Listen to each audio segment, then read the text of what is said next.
चलिए शुरू कीजिएगा। ओम भूर्भुवः स्वः तत्सवितुर्वरेण्यं भर्गो देवस्य धीमहि धियो यो नः प्रचोदयात्।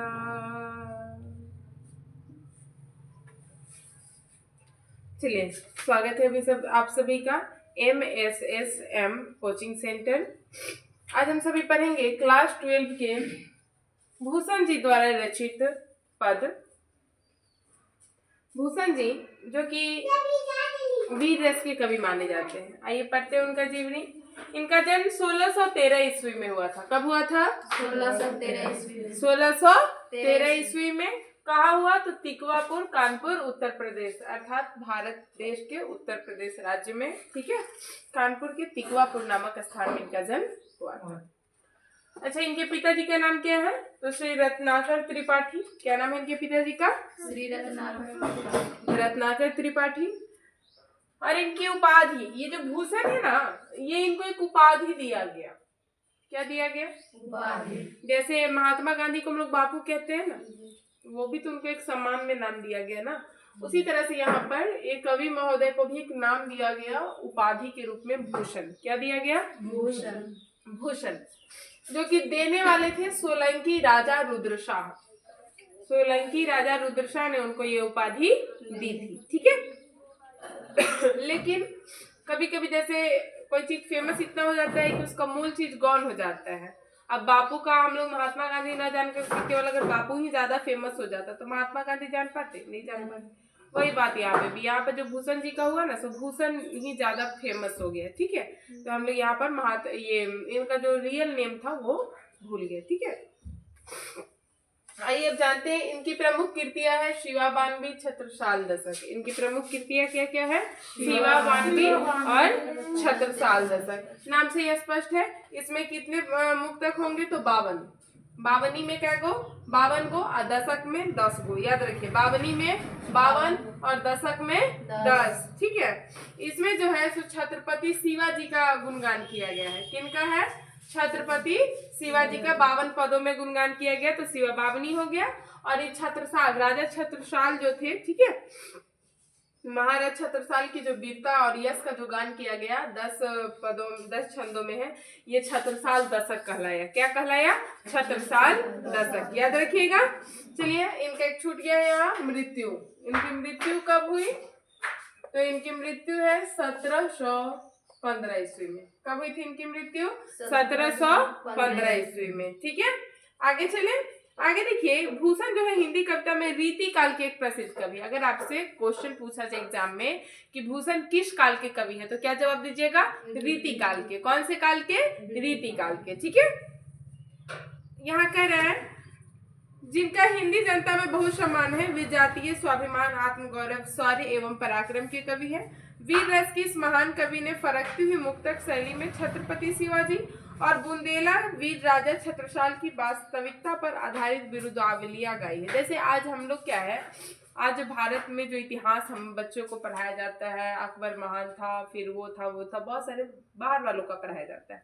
जबकि असल में जो भारत के जो क्षत्रिय थे, वो उनकी भी वीर गाथा काफी महान रही। ठीक है, लेकिन जब से मुगलों का शासन आया, तो उस समय मुगलों ने खुद अपने से इतिहासकारों को पैसे देकर या जबरन उनसे यहाँ का हिस्ट्री पूरा चेंज करवा दिया। हिस्ट्री चेंज करवाने के दरमियान यहाँ के जितने भी महान महान क्षत्रिय जो थे, छत्रपति लोग, उन सभी का जीवनी, उन सभी के यश को गौन कर दिया और बिना मतलब का अलग अलग से उसमें हिस्ट्री में जोड़ दिया। ठीक है ना, जो कि हमको हमारे ही अतीत के बारे में नहीं जानकारियां दे पाती है सही। ठीक है, तो इसीलिए ऐसे लोगों का वर्णन उन्हीं के काल में रहने वाले कवियों ने किया है अपने शब्दों में। तो यहाँ पर भी कवि श्री भूषण जी ने व्यक्त किया है 2 पद। कितने पद? 2 पद। प्रथम पद जो इनका है, ठीक है, वो छत्रपति शिवाजी के बारे में। किनके बारे में? शिवाजी। और जो द्वितीय पद है ना, वो महाराज छत्रसाल के बारे में है। किनके बारे में है? हाँ, छत्रसाल जी के बारे में। और ये प्रथम पद शिवाजी के बारे में। ठीक है, इन दोनों पदों में इन दोनों व्यक्तियों की वीरता बताई गई, यश का गान किया गया है। ठीक है ना, किस चीज का ज्ञान किया गया है? यश का। यश गाथा इनकी गाई गई है, कीर्ति गाथा गाई गई है। आइए थोड़ा सा हम लोग पढ़ते हैं इनकी कविता को, पढ़िएगा सभी लोग साथ में। किताब अपने सामने रखिएगा तो पढ़ने में ज्यादा सुविधा होगी, ठीक है, क्योंकि यहाँ बोर्ड पे स्पष्ट रूप से दिखाई तो शायद नहीं दे रहा है, इसलिए किताब अपने सामने रख के पढ़िए, ज्यादा समझ में आएगा। और इसको जब संगीत की भांति पढ़िएगा ना तो आपको जल्दी से ज्यादा आसानी के साथ और ये जल्दी से याद भी हो जाएगा, ठीक है, ज्यादा भारी नहीं होगा, मुश्किल नहीं होगा, ठीक है। तो पढ़े इसको, किताब रखे हुए सभी सामने, नहीं रखे हुए तो रख लीजिए और पढ़िएगा। इंद्र जिमि जम्भ पर 12 वेज अम्भ पर, रावण संदंभ पर रघुकुल राज है, पौने बरी बाह पर शंभु रति नाह पर, ज्यो सहस्त्र बाहु पर राम द्विज राज है, दावा द्रुम दंड पर सीता मृग झुंड पर, भूषण वितुंड पर जैसे मृग राज है, तेज तमे अंश पर कान्ह जिमि कंस पर, यौमलेच्छ वंश पर शेर शिव राज है। चलिए अब देखते हैं, थोड़ा सा इसका मीनिंग समझते हैं, ठीक है। इंद्र जिमि जंभ पर 12 विजय अम्भ पर, ठीक है। जैसे इंद्र किनको कहा जाता है? देवताओं के राजा है इंद्र, इतना तो पता ही होगा ना। तो इंद्र जिमि जंभ पर 12 विजय अम्भ पर, ध्यान से समझिए क्या यहाँ पर कह रहा है कि जिस तरह से इंद्र जो है या जंभ, जंभ कहने का मतलब हुआ यम, यम मतलब होगा यमराज। जिस तरह से इंद्र का शासन यमराज पर चलता है, मृत्यु के देवता है यमराज, सही है अपने जगह पे, लेकिन इन पे भी कोई शासन चलाता है तो वो है इंद्र, समझ में आए? 12 विजय अम्भ पर, बारवानन किसको कहते हैं? तो जो समुद्र में जो आग लग जाता है ना, कभी कभी पानी में ही आग लग जाता है, तो क्या वो पानी में भी तो आग लग जाता है ना। तो वही कह रहे हैं कि जिस तरह से इंद्र जिमि जंभ पर, इंद्र जिस तरह से यमराज पर, बारवानन जो है वो भी यानी भी जल पे, ठीक है। रावण संदंभ पर रघुकुल राजा, और रावण के संदंभ पर मतलब रावण के वंश के विनाश पर रघुकुल का राज है ना, श्री राम का राज है, ठीक है। पौन बरी बाह पर शंभु रतिनाह पर, देखिए पौन बरी बाह पर, ध्यान से समझिए, आप देखते होइएगा जब आसमान में बादल रहते हैं तो क्या घर में ऐसे बुजुर्ग लोग कहते हैं हवा बह रहा है, कभी पुरवैया हवा बह रहा है, कभी पछिया बह रहा है, तो उसके अनुसार बादल को ना कभी हवा इस एक साइड ले जाती है उड़ा करके, कभी उधर ले जाती है, मतलब बादल लगा हुआ है लेकिन कभी कभी बरसात नहीं होता है, तो उसको देहाती में बुजुर्ग लोग क्या कहते हैं कि बादल को ना हवा उड़ा के ले गई, ठीक है ना। तो वो जो हवा है वो किस पर भारी है? तो बादल पर भारी है, तब ना बादलों को ले जा रही है अपने साथ। वही है शंभु रतिनाह पर, रतिनाह कहने का मतलब हुआ कामदेव, रति के पति थे कामदेव। किसके पति थे? देखिए कामदेव, एक बार ऐसा कहानी आता है हमारे धर्म ग्रंथ में, उसमें मिलेगा कि एक बार ना कामदेव को देवताओं के द्वारा ये कहा गया कि भगवान शंकर के अंदर मतलब काम वासना जगाइए, एक तरह से प्रेम जगाइए, समझ में आया? किनके प्रति? माँ पार्वती के प्रति। तो यही जब कामदेव का तो काम ही है कि वो मतलब लोगों के अंदर काम वासना जगाए, एक दूसरे के प्रति प्रेम भावना जगाए। तो ये बस जैसे अपना धनुष बाण ताने, भगवान उसमें बैठे हुए थे ध्यान में, है ना, शंकर भगवान। तो यहाँ पर ये जैसे ही ताने हो गया, लगा भगवान जी को बाण, और बस ये काम का बाण लगते ही उनका तीसरा नेत्र खुल पड़ा और इससे जल के भस्म हो गए कामदेव। कौन भस्म हो गए?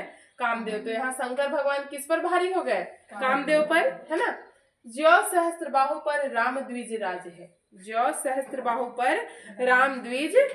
देखिए सहस्त्र बाहु नाम से ही स्पष्ट है, सहस्त्र बाहु नाम के एक राजा था जिसके पास 1000 बाहें थी। कितनी बाहें?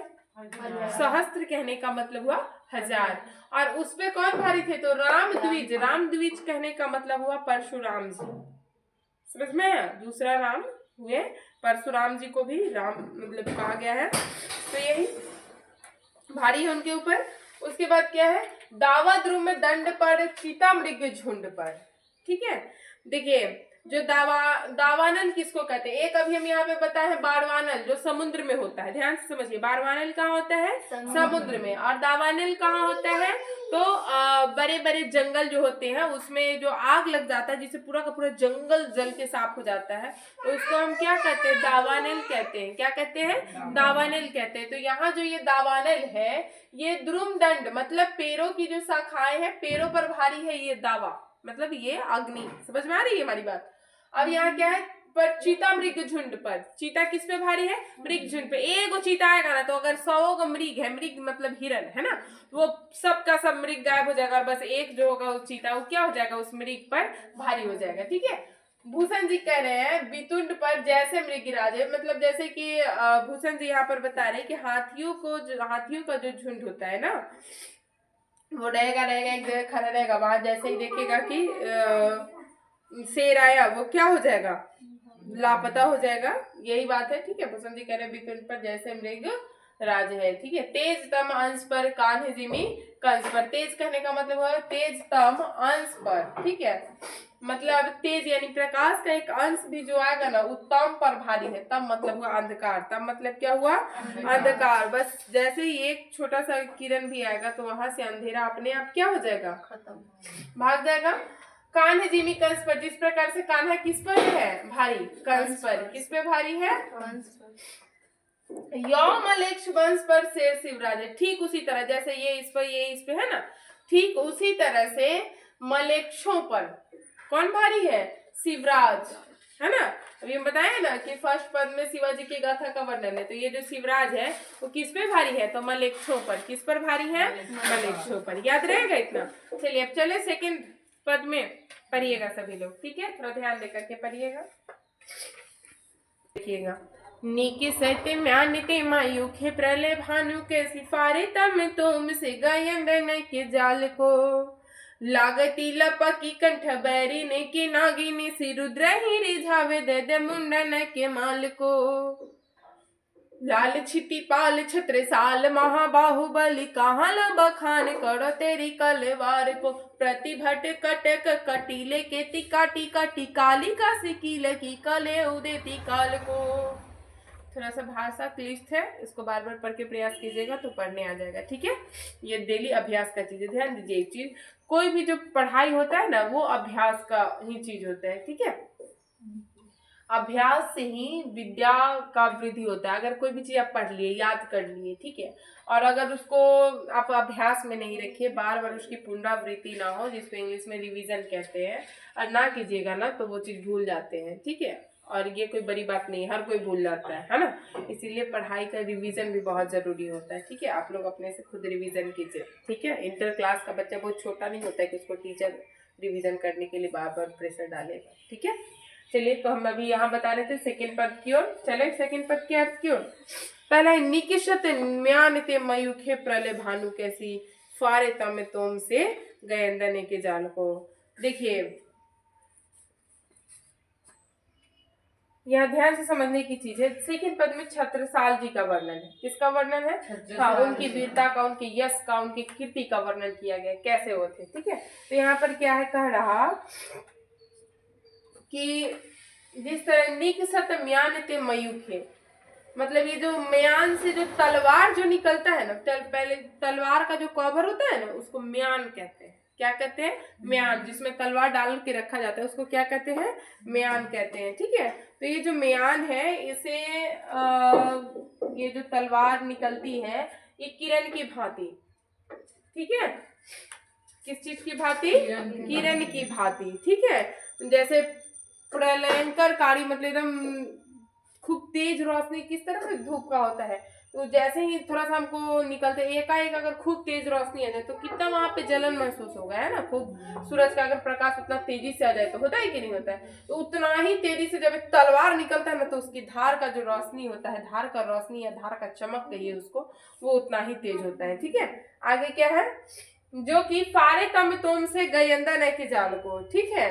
जो कि गेंद किसको कहा गया, तो हाथी जो होता है ना, हाथी को एक वचन हाथी हो गया, और उसी का जो बहुवचन रूप होगा मतलब गेंदन कहा गया है हाथी को ही, गेंद, तो उसी का बहुवचन रूप यहाँ पर है। तो वो मतलब जो सूरज के किरण की भांति जो तलवार निकलता है म्यान से, उसका जो प्रकाश होता है वो अंधेरा को क्या कर देता है, फाड़ देता है, अंधेरा को क्या कर देता है, फाड़ देता है। ठीक है, लागत लपकी कंठ बैरी न के नागिनी से रुद्र ही रिझावे दे दे मुंडन के मांग को। और वो जब निकलती है ना उस म्यान से, तो हजारों करोड़ों सिर को काट करके इस तरह से करती है जैसे कि रुद्र ही रिझावे दे दे मुंडन के मांग को। रुद्र किनको कहा गया, भगवान शंकर को, है ना।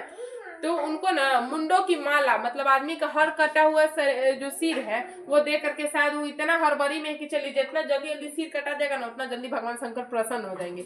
इसके चलते वो हाली हाली एकदम धर धर धर धर इधर उधर सिर काट करके रखे हुए लोग का, और वो भगवान शंकर के चरणों में समर्पित कर रहा है। समझ में आ रहा है कि नहीं। जैसे मान लीजिए हमको अगर पता चल जाए कि भगवान ये फूल को जाएगा, फूल जितना ज्यादा से ज्यादा जो चढ़ाएगा उसको भगवान मिल जाएंगे, चाहे भगवान प्रकट हो जाए, तो क्या करेगा, हर आदमी सोचेगा हम ही बेसी फूल तोड़ के चढ़ा दे ताकि भगवान आ जाए। अरे है कि नहीं, कोई भी भक्त होगा तो सोचेगा हम ही कितना ज्यादा कर दे, भगवान पहले हमें हमसे भेंट कर ले। वही बात यहाँ पे भी क्या है कि उतना स्पीडली लोग, मतलब यहाँ एक दुश्मन का सिर काटा जा रहा है, जैसे लग क्या रहा है कि सारा सिर को मुंडों की माला बना के भगवान शंकर को पहना देंगे ना तो भगवान प्रसन्न हो जाएंगे। ठीक है, इतनी तेज धार से काम चल रहा है। ठीक है, आगे देखिए।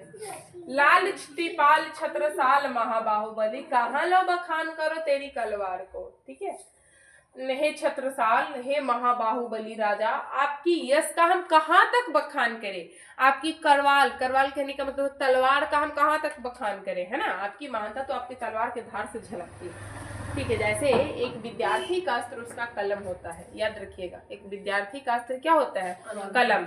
आपके कलम में धार होना चाहिए। कलम में धार क्या, उसको देइएगा लोहार के मेरी धार चढ़ाने के लिए। कलम में धार कहने का मतलब कि अगर आप कभी एग्जाम में बैठे हो या फिर कहीं पे भी, तो आप में वो विद्वत्ता होनी चाहिए, आप में वो गुणवत्ता, आप में वो क्षमता होनी चाहिए। समझ में है ना, तभी आप अपने युद्ध को जीत पाइएगा। और हर घड़ी एक नई जंग होती है जीवन में। ठीक है ना, तो उसको जीतने के लिए विद्यार्थियों के पास विद्या और ज्ञान बुद्धि की क्षमता होनी चाहिए, जो उसके कलम से बाहर निकलती है या मुख से भी बाहर निकलती है। ऐसे मेनली कलम माना जाता है, क्योंकि कोई भी एग्जाम तो रिटेन होता है। चलिए, तो यहाँ पर भी युद्ध में क्या, युद्ध में केवल तलवार का ही मतलब केवल तलवार ही काम करती है, बुद्धि भी काम करती है, लेकिन माध्यम सामने क्या रहता है, तलवार। बस समझ लीजिए, विद्यार्थी के लिए तो बुद्धि से ही ना, दिमाग से ही ना सोच के लिखेगा, लेकिन माध्यम में वहाँ क्या बनता है, कलम। इसीलिए आज तो कहे हैं कलम को। ठीक है, कोई दिक्कत। प्रतिभट कटक कटीले के टिकाटी कालिका से कील की कलेव देती काल को। ध्यान से समझिए, ये बहुत अच्छा यहाँ पर क्या है कि जो शत्रु योद्धा है, शत्रुओं का जो सेना है, ठीक है, मतलब वो पूरा भीड़ से आ रहा है, और यहाँ सोचा जा रहा है कितना अधिक से अधिक उसको काट करके क्या करें, भगवान को चरणों में समर्पित कर दे। जो देवी कालिका, मतलब कालिका किनको कहा गया है, माँ काली को, है ना, जो भगवान शंकर की अर्धांगिनी माँ पार्वती का ही एक रूप है। समझ में आए कि नहीं। तो कालिका उन्हीं को कहा गया है। ठीक है, जिसने कि रक्त बीज का वध किया था, है ना। तो ये जो है उनको प्रसन्नता पूर्वक और उल्लासित करने के लिए यहाँ उनको कलेव दे जा रहा है। कलेव मतलब भोजन। कलेव हम लोग कहते हैं ना देहाती में, दोपहर को खाना को कलेव मेनली कहा जाता है गाँव में, है ना, कि चलिए थोड़ा कलेव खाते हैं। तो कलेव कोई खाने की वस्तु नहीं हुई, ये भोजन को ही कलेव कहे। ठीक है, तो यहाँ पर एक प्रतिभट कटे, शत्रुओं का सिर कितना काट करके हम उनको भोजन के रूप में, उनका सबसे प्रिय भोजन है वही मुंडों की मतलब भोजन जो हुआ सो रक्त, ये किनको देना है, माँ काली को, है ना। माँ काली को यहाँ पर क्या किया जा रहा है, दिया जा रहा है भोजन, ताकि माँ काली क्या हो, प्रसन्न हो सके। इस तरह से इनका तलवार का जो धार है वो अपना कमाल दिखा रहा है, इतनी तेज धार है उनमें। ठीक है, अच्छा ये कविता जो है इमेजिन करके देखिए क्यों पढ़ी जा रही होगी। क्या राजा को प्रसन्न करने के लिए? नहीं। देखिए एक चीज जानिए, बड़े बड़े लोग जब आगे बढ़ते हैं ना, तो उनके सामने उनकी प्रसन्नता उनको उतना अच्छा नहीं लगता। उनके पीठ पीछे उनकी प्रसन्नता अगर कोई करे तो चलिए ठीक है, लेकिन उनके सामने अगर कोई बड़ा बन रहे तो उसके पीछे बहुत सारे रीजन होते हैं। मान लीजिए रोज हमारा ही अपना कोई आदमी अगर हमारे सामने डेली के डेली हमारा केवल बुराई करे, तो क्या हमारी बुराई का हमको पता चलेगा? नहीं चलेगा ना। इसके लिए उसका हमारे सामने अगर पक्का हितैषी होगा ना, तो लोगों के सामने हमारी बड़ाई करेगा, हमारे यश का गान करेगा, हमारी कीर्ति का गान करेगा, लेकिन मेरे सामने वो मेरी बुराइयां बताएगा। ठीक है, एक अच्छा हितैषी पहचानने का एक ये भी तरीका है। अगर वो मतलब सभी जगह आपकी बुराई करे और आपके सामने ही बड़ाई कर दे आपकी, तब ये आपका हितैषी कतई नहीं हो सकता, तब तो ये आपका सबसे बड़ा शत्रु है, ठीक है। लेकिन वो व्यक्ति अगर कहीं आपका अलग बड़ाई कर रहा है और आप में अगर कमी बेसी कुछ ढूंढ करके आपको बता रहा है जिससे आप सुधार कर रहे हैं अपना, तो उससे बड़ा हितैषी भी कोई नहीं हो सकता है, ठीक है। तो यहाँ पर भी ये जो इतनी जो बुराइयां दोनों आदमी की है, ये दोनों आदमी के सामने सुनाने के लिए नहीं है, ना ही शिवाजी को सुनाया जा रहा है, ना ही छत्रसाल जी को। क्लियर, समझ लीजिए, ये दोनों आदमी की सेना को सुनाया जा रहा है। किसको सुनाया जा रहा है? सेना को। मान लीजिए कि अभी हम यहाँ एक टीचर है, ठीक है, और हमारे जो प्रिंसिपल होंगे वो बहुत अच्छे, बहुत ज्यादा पढ़े लिखे विद्वान व्यक्ति हैं, ठीक है। तो मतलब हमको भी गर्व रहेगा कि चलिए हम इतने बड़े विद्वान आदमी के संरक्षण में चल रहे हैं। समझ में आया कि नहीं है?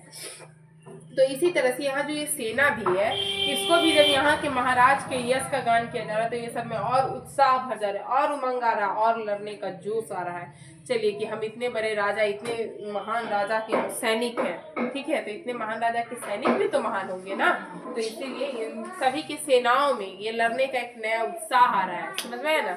इसीलिए ये जो दोनों का यश का जो वर्णन है, इन दोनों की सेनाओं में उत्साह बढ़ने के लिए कि देखिए आपकी राजा, एक राजा आपका इतना कर सकते हैं, तो आप तो उन्हीं के सेना, आप भी तो बहुत कुछ कर सकते हैं ना, इसीलिए जम के लड़िए और राजा को विजय दिलाइए। यही सब विश्लेषण इन दोनों पद में किया गया है। मेनली रूप से वीर रस के कवि है। किस रस के कवि है? वीर रस के, अर्थात दोनों जगह इन्होंने वीरता का बखान किया है। रस बहुत सारे होते हैं, वात्सल्य रस, भक्ति रस, वीर रस, रौद्र रस, बहुत सारे होते हैं ना, तो उसमें ये कौन से रस के हो गए? वीर रस के कवि। कौन रस के कवि? याद रखिएगा, वीर रस याद रखिएगा तो कविता का मीनिंग खुद ब खुद धीरे धीरे आने लगे कि अच्छा इस पूरे 12th के किताब में वीर रस कहाँ है, तो भूषण जी में है। भूषण जी में वीर रस कैसे होगा? तो जिसमें वीरता होगी, जिसमें युद्ध के बारे में कुछ बताया जाएगा वगैरह, है ना, तो अपने आप ऑटोमेटिक मीनिंग आने लगेगा, ठीक है ना।